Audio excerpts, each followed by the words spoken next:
Assalamualaikum warahmatullahi wabarakatuh. Halo, apa kabar semuanya? Semoga dalam keadaan sehat selalu ya. Perkenalkan, nama saya Indri Suwarti. Saya biasa dipanggil Ibu Indri. Saya merupakan guru bahasa Indonesia di SMA Negeri 1 Jawilan, Serang, Banten.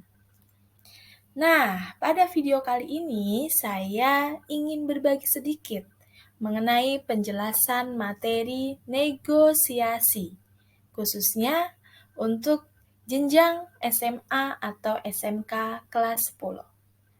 Yuk kita simak sampai selesai video ini. Jangan lupa ya, subscribe, like, dan komen. Nah, apa sih yang kalian ketahui tentang negosiasi? Pasti kalian udah sering kan mendengar kata negosiasi atau bahasa simpelnya itu nego, dinego seperti itu. Nah, dalam kehidupan sehari-hari kita sering sekali mendengar kata nego. Tapi kita belum tahu apa sih itu negosiasi. Nah, untuk bisa mengetahui apa yang dimaksud dengan negosiasi, mari kita simak dan kita bahas satu persatu. Oh iya, ingat ya, negosiasi. Jangan sampai salah menjadi negosiasi, karena negosiasi dengan negosiasi itu hampir mirip ya, hampir sama. Tapi yang betul adalah negosiasi. Jangan sampai salah ucap dan salah tulis ya. Jadi, negosiasi merupakan kegiatan berunding atau tawar-menawar untuk mencapai kesepakatan atau persetujuan bersama antara beberapa pihak. Ada beberapa hal yang perlu kita garis bawahi dari pengertian negosiasi ini, yaitu yang pertama merupakan kegiatan berunding, yang kedua tawar-menawar, dan yang ketiga merupakan mencapai kesepakatan bersama. Jadi, negosiasi itu kegiatan tawar-menawar ya. Pasti kalian pernah melakukan kegiatan tawar-menawar. Baik itu ketika kalian membeli misalnya baju di pasar, atau mungkin kalian membeli buah di toko buah ya. Pasti kalian tidak terlepas dari tawar-menawar. Itulah yang dinamakan dengan negosiasi. Lalu, mengapa sih kita harus bisa nego atau mengapa kita harus bisa bernegosiasi? Tentu ada tujuan yang ingin kita capai bersama. Ya kan? Nah, biasanya orang yang bisa melakukan negosiasi merupakan orang yang pandai dalam memecahkan sebuah masalah. Di sini ada beberapa tujuan negosiasi, ya. Kita melakukan negosiasi pasti memiliki tujuan tertentu yang harus kita capai. Di sini ada 4 tujuan negosiasi, yaitu yang pertama, mengatasi atau menyesuaikan perbedaan. Ya, jadi salah satu dari tujuan negosiasi adalah menyesuaikan atau mengatasi perbedaan. Nah, ini jelas menjadi suatu tujuan yang sangat penting. Karena ketika ada perbedaan, kita harus bisa mengatasinya atau kita harus bisa menyamakannya ya. Tetapi kalau tidak ada perbedaan, ya untuk apa kita melakukan negosiasi? Itu tidak perlu berarti. Kemudian yang kedua yaitu memperoleh sesuatu dari pihak yang lain yang tidak bisa dipaksakan. Ya, jadi ketika kita melakukan negosiasi, kita tidak boleh memaksakan pihak yang lain. Ya, jadi harus sama-sama menguntungkan. Kemudian yang ketiga yaitu mencapai kesepakatan yang dapat diterima kedua belah pihak untuk melakukan transaksi. Nah, ini juga poin yang sangat penting ya. Karena tujuan negosiasi yaitu untuk mencapai kesepakatan bersama.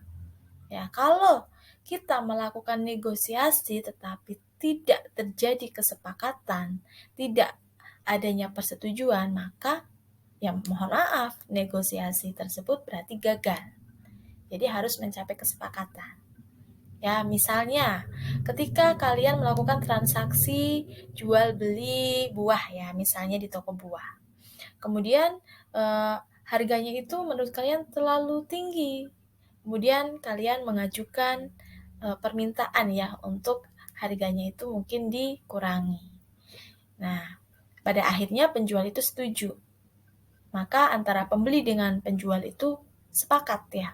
Sepakat untuk menentukan harga buah tersebut sekian, kemudian si pembeli jadi membelinya. Itu maka terjadi negosiasi.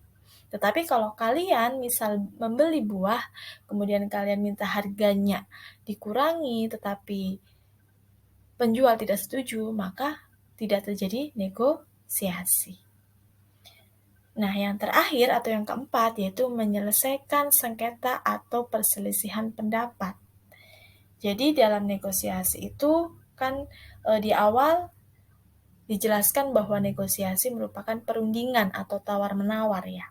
Jadi untuk poin nomor 4 ini yaitu menyelesaikan sengketa atau perselisihan pendapat ya dengan cara berunding tadi.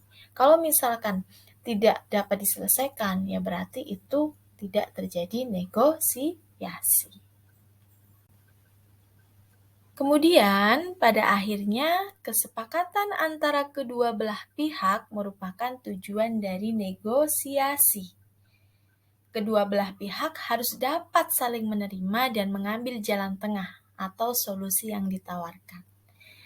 Kedua belah pihak tidak boleh bersikeras pada kepentingan masing-masing. Ya, jadi tidak boleh saling egois. Karena yaitu tujuan utama dari negosiasi adalah untuk mencapai kesepakatan bersama. Tapi dalam negosiasi kadang tidak selalu mencapai kesepakatan atau negosiasi itu bisa dikatakan gagal ya. Jika kedua belah pihak tidak mencapai kesepakatan, maka negosiasi itu tidak dapat terjadi. Lalu, kira-kira negosiasi itu ada berapa jenis sih? Atau ada beberapa macam ya? Nah, kalau kalian mencari di internet, di Google ya, itu macam-macam negosiasi itu sangat banyak ya. Nah, di sini saya akan menjelaskan 4 jenis negosiasi ya. Yaitu yang pertama adalah negosiasi perdagangan. Nah, ini yang sering kita lakukan ya. Ketika kita membeli sesuatu, misalnya baju ya, maka kita melakukan negosiasi. Negosiasi perdagangan berarti ada pihak penjual dan juga ada pihak pembeli. Dan ketika transaksi itu terjadi persetujuan, maka akan terjadi negosiasi. Kemudian, selain negosiasi perdagangan, ada juga yang namanya negosiasi pekerjaan. Ya, misalkan kalian nanti sudah lulus SMA, kalian bekerja, kemudian kalian melakukan negosiasi misalkan masalah gaji atau salary kalian kepada atasan, ya, maka itu termasuk ke dalam negosiasi pekerjaan. Nah, yang ketiga yaitu negosiasi kebijakan atau peraturan. Biasanya kalian juga sering nih melakukan negosiasi kebijakan atau peraturan. Misalnya, kalian melakukan negosiasi ke guru kalian. Ya, ketika guru kalian menyampaikan akan dilaksanakan ulangan harian. Kemudian kalian melakukan tawar-menawar ya ke guru kalian, "Ibu, jangan sekarang. Minggu depan aja," seperti itu. Soalnya di minggu ini banyak sekali ulangan. Nah, kalau kalian disetujui, berarti kalian bisa masuk ke negosiasi kebijakan atau peraturan. Ya, bisa juga kalian melakukan negosiasi dengan orang tua kalian. Ya, misalkan terkait dengan jam kalian main, ya, kalian bisa melakukan negosiasi kebijakan atau peraturan. Nah, yang keempat yaitu negosiasi konflik. Ya, konflik berarti terjadi masalah ya. Berarti kalau kalian ada masalah dengan pihak lain atau dengan orang lain, kalian bisa melakukan negosiasi konflik sampai permasalahan itu bisa selesai, sehingga tidak terjadi konflik lagi. Itu ada 4 jenis negosiasi. Ya, selanjutnya, apa saja sih unsur pembangun teks negosiasi itu? Atau apa saja hal-hal yang harus ditaati ketika kita menulis teks negosiasi? Nah, di sini ada 4 ya unsur pembangun teks negosiasi. Yang pertama yaitu partisipan. Partisipan itu sama dengan pihak-pihak atau orang yang terlibat dalam negosiasi. Biasanya, dalam bernegosiasi, terdapat paling sedikit 2 partisipan atau 2 pihak, yaitu pihak yang pertama dan pihak yang kedua. Untuk pihak yang pertama, biasanya sebagai orang yang melakukan pengajuan atau permintaan. Dan pihak yang kedua, yaitu orang yang melakukan penawaran. Ya, tetapi tidak menutup kemungkinan akan muncul partisipan atau pihak ketiga jika di dalam bernegosiasi terdapat kendala atau tidak menemukan jalan keluar, sehingga pihak ketiga sebagai penengah dalam negosiasi tersebut. Oleh karena itu, negosiasi paling sedikit terdapat 2 pihak. Jika hanya satu pihak, maka tidak dapat melakukan negosiasi, melainkan itu bicara dengan diri sendiri. Yang kedua, yaitu perbedaan kepentingan dari kedua belah pihak. Negosiasi dilakukan jika terdapat perbedaan kepentingan. Jika tidak terdapat perbedaan kepentingan, maka tidak perlu melakukan negosiasi. Kemudian yang ketiga yaitu adanya pengajuan dan penawaran. Biasanya pengajuan itu dilakukan oleh pihak yang pertama dan penawaran itu dilakukan oleh pihak yang kedua. Misalnya ketika kalian ingin membeli buah, kemudian kalian merasa harga yang ditawarkan oleh penjual itu terlalu tinggi, maka kalian bisa melakukan pengajuan atau permintaan agar harga diturunkan. Misalkan harganya aslinya 30.000, kemudian pihak pertama melakukan pengajuan atau permintaan, yaitu meminta harganya 20.000. Tetapi penjual tidak setuju jika diminta 20.000, maka penjual atau pihak kedua bisa melakukan penawaran atau memberikan penawaran dengan harga yang berbeda, misalkan 25.000. Dan antara penjual dan pembeli setuju, maka itu yang dinamakan ada pengajuan dan ada penawaran. Dan yang keempat yaitu persetujuan atau kesepakatan.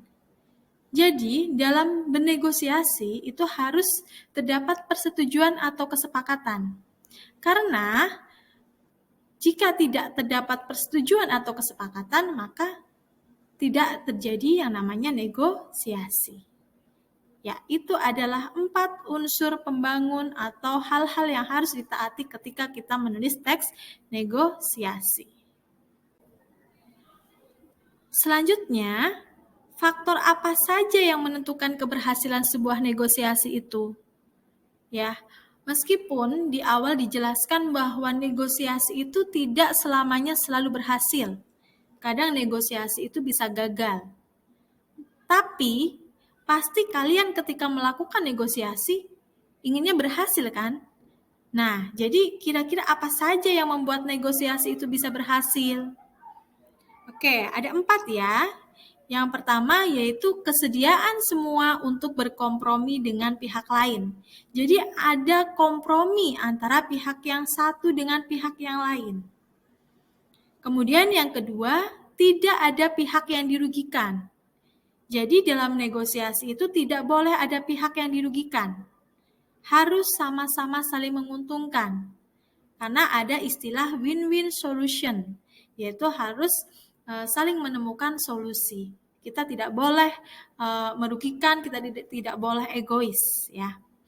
Nah, kemudian yang ketiga yaitu kesepakatan yang dicapai bersifat praktis. Jadi praktis ya, tidak bertele-tele, ya, tidak ribet seperti itu.